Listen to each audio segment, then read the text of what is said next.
Bonjour à toutes et à tous, ici Raphaël Rouillet, aujourd'hui pour une nouvelle vidéo. La vidéo tant attendue des secrets de Google partie 2. J'espère que le temps d'attente entre les deux vidéos n'a pas été trop long pour vous. Et je débute directement par vous rappeler ce petit principe que je vais vous inciter à faire à la suite de chaque recherche. Il faut tout simplement, comme je vous l'avais dit dans la première vidéo, cliquer sur le terme « j'ai de la chance » de telle façon à tomber sur les mêmes résultats que moi.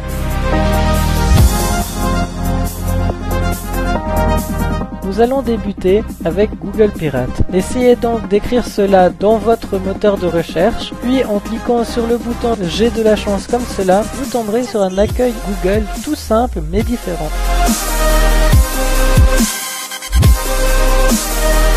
Essayez suite à cela de taper Google Mirror et vous arriverez sur un accueil Google tel que vous le verrez dans un miroir. J'ajoute à cela que tout ce que vous essayerez de rechercher sur cet accueil vous rendra un écran complètement noir. C'est sûrement un bug, peut-être qu'au moment où vous regarderez cette vidéo, ce bug sera réglé, mais pour l'instant, dans mon cas, ça ne fonctionne pas. Sur cet accueil, vous l'aurez sûrement remarqué, la présence de petites bulles au fond de votre écran, et ces bulles, si vous cliquerez dessus, vous tomberez tout simplement à des Google remasterisés de façon différente. Je vous laisserai les découvrir.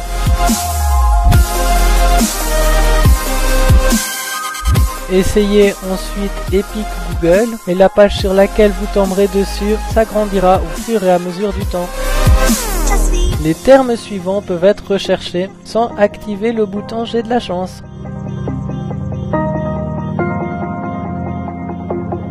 Tapez Kerning et tous les mots écrits dans la même orthographe auront un espace entre les lettres plus grand que d'habitude. Vous pouvez voir dans les résumés de certains sites que le mot Kerning sera en gras et espacé entre les lettres, alors que si vous cliquerez sur le site, le même mot n'est pas espacé. Cela est dû au fait que le mot kerning venant de l'anglais veut dire crénage en français, et le crénage c'est tout simplement l'ajustement de l'espace entre les lettres.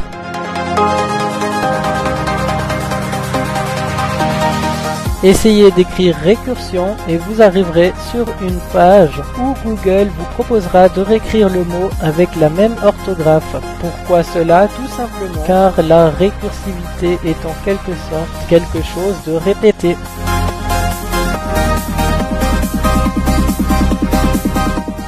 Si vous voulez, vous pouvez écrire aussi blind HTML et valider par Enter, et après tous les mots blind et HTML clignoteront. Pourquoi? Parce que tout simplement blind veut dire clignoter et HTML est tout simplement une langue qui permet sans autre de créer un site internet. Pour les astuces suivantes, les termes à rechercher seront donnés en description, car vous le verrez, ce sont des formules mathématiques plus ou moins compliquées à recopier manuellement.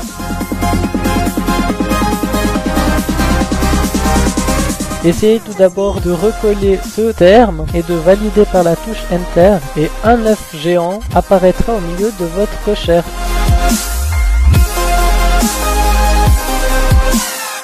Et pour tous les amoureux, vous pouvez demander à l'élu de votre cœur de rechercher cette formule tout simplement sur Google. La validation de celle-ci fera apparaître un cœur sur votre écran. Cela surprendra votre chérie et la fera certainement rougir.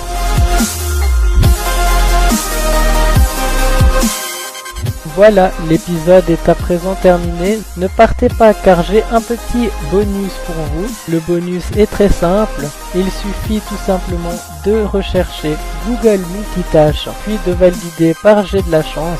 Et vous arriverez sur une page où vous pouvez essayer le multitâche de Google Chrome. Je ne vous en dis pas plus, je vous laisserai regarder la vidéo sur le site et essayer tout simplement en cliquant sur le bouton bleu. J'espère que cette vidéo vous aura plu. Quant à moi, je vous retrouve la semaine prochaine pour l'épisode 3. N'hésitez surtout pas à partager cette vidéo, à ajouter un pouce bleu ou à vous abonner tout simplement en cliquant sur ma tête. Vous pouvez voir grâce à cette miniature l'épisode 1 ou grâce à celle-ci l'épisode prochain. Je profite par la même occasion de vous demander d'aller jeter un petit coup d'œil à ma chaîne YouTube que j'ai entièrement redesignée et aussi à ma page Facebook que je viens de créer. Sur celle-ci, je posterai régulièrement l'état de l'avancement de mes vidéos ainsi que les prochains sujets que je vais réaliser en vidéo. Vous pouvez par la même occasion me contacter et me suggérer plus facilement des thèmes à traiter. Merci d'avoir regardé cette vidéo jusqu'à la fin. À bientôt!